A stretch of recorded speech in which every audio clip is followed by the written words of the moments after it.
گنڈا پور کو جو یہ ذلیل کر کے نکالا گیا ہے، یعنی وہ میں اس لیے ذلیل کر کے کہہ رہا ہوں کہ وہ آپ کے جو جنرل سیکرٹری ہیں سلمان راجہ نے، انہوں نے کہا ہے کہ جو بانی ہیں انہوں نے کہا ہے کہ یہ بالکل ڈلیور نہیں کر سکا، نالائق ثابت ہوا ہے گنڈا پور، اس لیے اس کو ہم فارغ کر رہے ہیں. کیا کہیں گے آپ؟ پاشا صاحب، اب پی ٹی آئی بیسیکلی ایک تو علی مین گنڈا پور کے دونوں طرف رابطے تھے، ادھر پی ٹی آئی کے تو نمائندہ تھے ہی تھے، ادھر اسٹیبلشمنٹ سے بھی ان کی روابط تو تھے. آپ نے ان کے آئینی شاہدین بتائیں گے جس طرح وہ 2-3 واقعات ہوئے، 24 نومبر والا اور پھر اس سے تو آپ سمجھتے ہیں کہ عمران خان صاحب تو کے رابطے نہیں تھے؟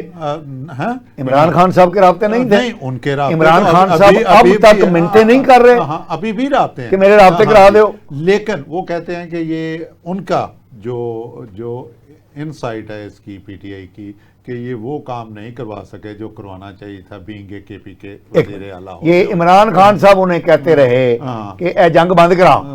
بالکل بالکل. وہ کیسے کرا سکتے ہیں؟ دہشت گردوں کے خلاف جو جنگ جاری کی ہے وہ کہہ رہے ہیں یہ فیڈرل کا مسئلہ ہے. فیڈرل کا مسئلہ. پھر عمران خان صاحب انہیں کہتے رہے ایکشن نہیں ہونا چاہیے کے پی کے میں یہ ایکشن نہیں ہونا چاہیے، جو کہ مطلب بالکل میرے ساتھ، یعنی یہ باتیں وہ کرتے. پھر ان کو کہا کہ جاؤ جا کے ٹی ٹی پی کے لوگوں سے کر کے آؤ مذاکرات. تو کیا یہ پروونشل سبجیکٹ ہے؟ پھر انہوں نے کہا یار میرے کو تو ہوئے گا ہی نہیں، پاسپورٹ ہی نہیں ہے، مینڈیٹ ہی نہیں ہے. تو کیا یہ جو نئے سہیل افریدی صاحب آئے ہیں کیا یہ کر سکیں گے؟ ایسے نہیں کر سکیں گے. آپ کو پتہ ہے جو کچھ بھی وہ تو ایک ٹرائی ہے، چینج کی ہے کہ شاید کوئی رزلٹ مل سکیں، شاید کوئی.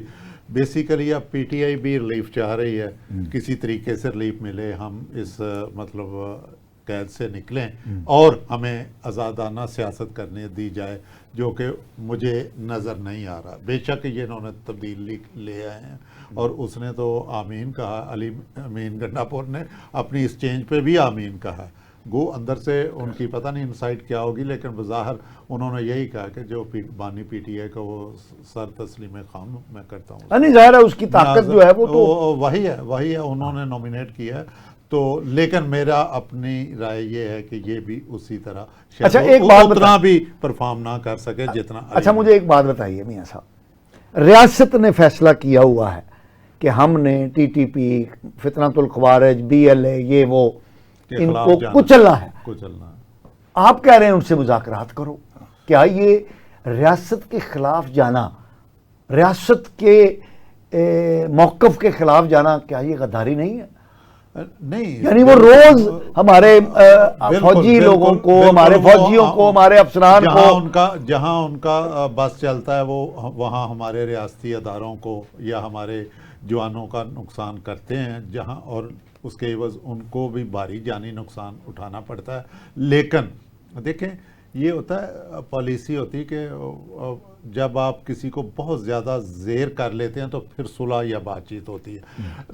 سرے دست آپ بات چیت اگر کریں گے، جو پی ٹی آئی کا موقف ڈے 1 سے تھا کہ یہ جنگ اس طرح ختم نہیں ہونی ہوتی، نو ڈاؤٹ ہر بات ٹیبل پہ آ کے ہی سیٹل ہوتی ہے. لیکن اگر جیسے ہم نے ان کے پچھلی بار ان کے جیل سے بندے فارغ کر دیے تھے گورنمنٹ نے، پی ٹی آئی کی گورنمنٹ میں، تو وہ سارے کے سارے پھر وہ جہادی گروپوں میں ملے تھے اور اب لڑ رہے ہیں، ہمارے خلاف لڑ رہے ہیں. تو اب ان کو یہ موقف اس وقت ان کے ساتھ بات چیت کریں، پہلے ان کے ساتھ ان کو اتنا دبا لیں یا ان کا اتنا زیر کر لیں کہ وہ خود بخود ہتھیار ڈالنے پہ آ جائیں، پھر ان کو سیف ایگزٹ دیں کہ لیں جی آپ کی عزت بھی باہر رہ جائے گی تو آپ آئیں، ہتھیار پھینکیں اور مین دارے کی سیاست میں شامل ہو جائیں یا ملکی مفادات کو.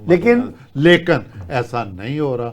ایسا اگر پی ٹی آئی کا یہی موقف ہے تو وہ کبھی بھی کامیاب نہیں ہوگا، کیونکہ ہمارے اداروں نے بری طرح کچل رہے ہیں اور کچل دیں گے، اور یہ ان فیوچر جلد دیکھیں گے کراچی آپریشن کی طرح یہ بھی اپنے پایا انجام کو پہنچ جائیں گے، کیونکہ ریاست سے بڑا کوئی نہیں ہے. ہماری ریاست بہت تگڑی ہے، ہمارے آئینی، ہمارے فوجی ادارے بہت تگڑے ہیں ان کی نسبت. حالانکہ یہ بہت دیر کا ختم ہو جانا تھا یہ جتنا فتنہ تھا، اگر ان کو سپورٹ نہ ہو انڈیا اور اسرائیل کی انڈائریکٹ. جی خان صاحب دیکھیں جی، بات یہ ہے کہ عمران خان نہ تو سیاسی ذہن رکھتے ہیں نہ وہ انقلابی ہے. یہ بالکل فیکٹ ہے.